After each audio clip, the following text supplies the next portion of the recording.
So when we last left off a million years ago, sorry for that by the way, we were down 1-0 to the Warriors after a hard-fought game.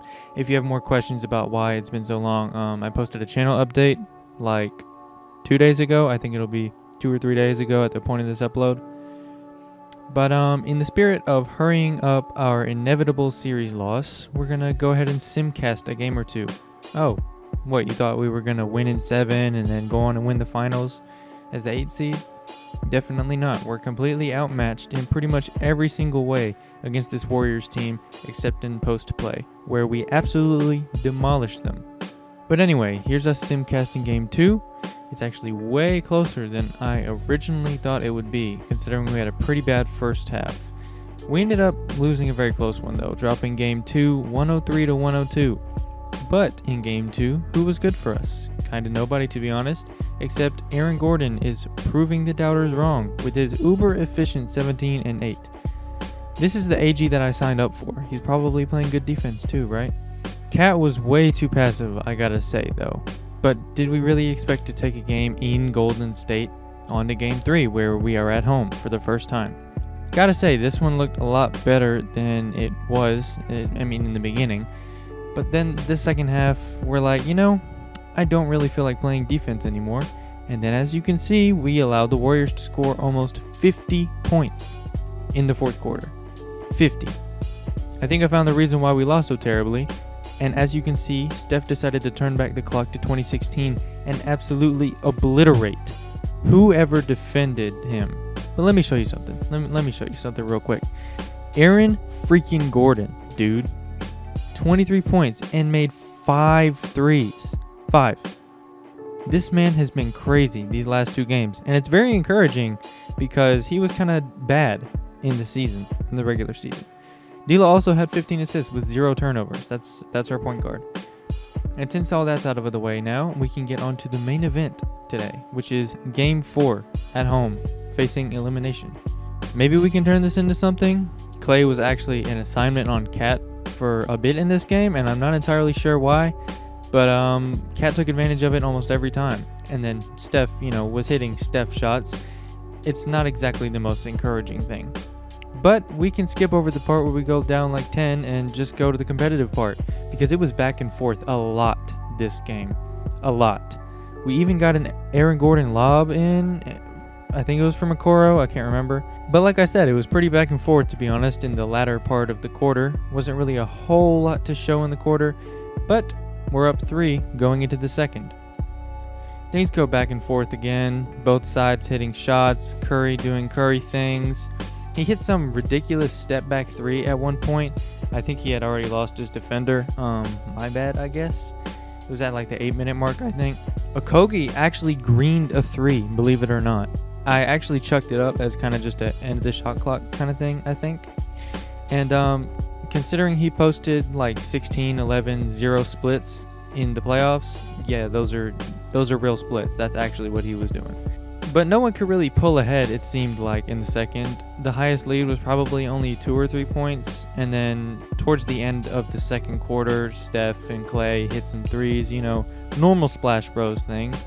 But by the end of the second, we were only down by 2. So that's good, I guess, even though we're facing elimination and need to be playing better. But starting off the third quarter with another Clay Cat post up. And then Curry ends up back on his BS, hitting crazy turnaround step backs, whatever. We actually drew a decent amount of fouls in the third and fourth quarters, mainly from Cat post ups because he was posted up on smaller guys and they would just foul him. I think Clay ended up with like 4 fouls before the end of the game, which I guess isn't a whole lot, but it's fine with me if we're being honest. There is one thing that this series though made painfully clear to me, and it's that D'Lo is not a capable defender at all. He could not hold a single defensive assignment.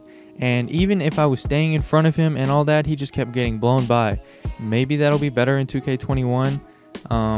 Speaking of, I'm going to post an update about that eventually. But Wiggins ended up having like 31 points. I'm pretty sure he had pretty good numbers in this series, and that's because D'Lo cannot defend at all. Despite that, we were trying very hard to play in this game, and he was doing pretty good on offense in the series, despite some questionable efficiency at times. But towards the end of the third quarter, Golden State started turning it up, and it looked like it was going to be trouble for us going into the fourth quarter, where we would start down 9.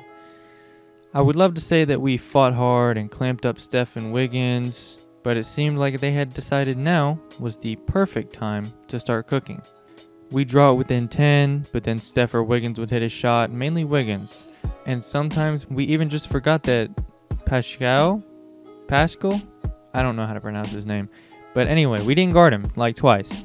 Okoro was dead tired, and a lot of our guys had the Gatorade symbols because they were playing big minutes for the first time. And, we're going to pretend like it's not a number that their stamina is, and we're just going to pretend like they played a tough series. So as you could expect, they just started to pull away on another fourth quarter run, and now I understand why these happen. Our guys are inexperienced, playing high minutes with high usage for the first time in meaningful games, and Golden State is just flat out the better, more experienced team, by far. So we end up losing the game 113-98, and with Golden State sweeping us in the first round of the playoffs. Seeing the elimination screen always hurts my feelings, but by looking at the post-game stats, you can see that our guys were just gassed by a tough series. Even so, I need our top guys to be better in the future. Cat going, 11 of 23? He just has to be better. We had rookies playing key rotation minutes, and I know this squad will only be better in the future. So despite the sweep, I'm actually not all that upset about how things turned out. And if it makes you feel any better, the Warriors ended up going to the finals and losing to the Bucks in 7. Giannis was your finals MVP, obviously. So we did lose to the eventual Western Conference champions, so that's cool, I guess. We do need to talk about things moving forward, though. I feel like we've gotten most of the main team building out of the way. We've got a solid group of guys, maybe 1 or 2 bench pieces away from, actual contention, and maybe some development away, obviously, from our key rotation guys. But we really don't need to pay as close attention to games as we have been in the last year. So I'm thinking that we will just progress a little faster, maybe only play 1 or 2 games, maybe if 2, before the trade deadline. And then we can hurry up, get past the trade deadline and go to where it really matters, and that is the next season in the playoffs. This team is pretty good with what we have, and I think with a little bit of progression, 1 or 2 bench pieces, this team could be a serious threat in the West. And I think that next year we're going to fly by the season, and we're really going to see what this team is made of, and hopefully go on a deep playoff run.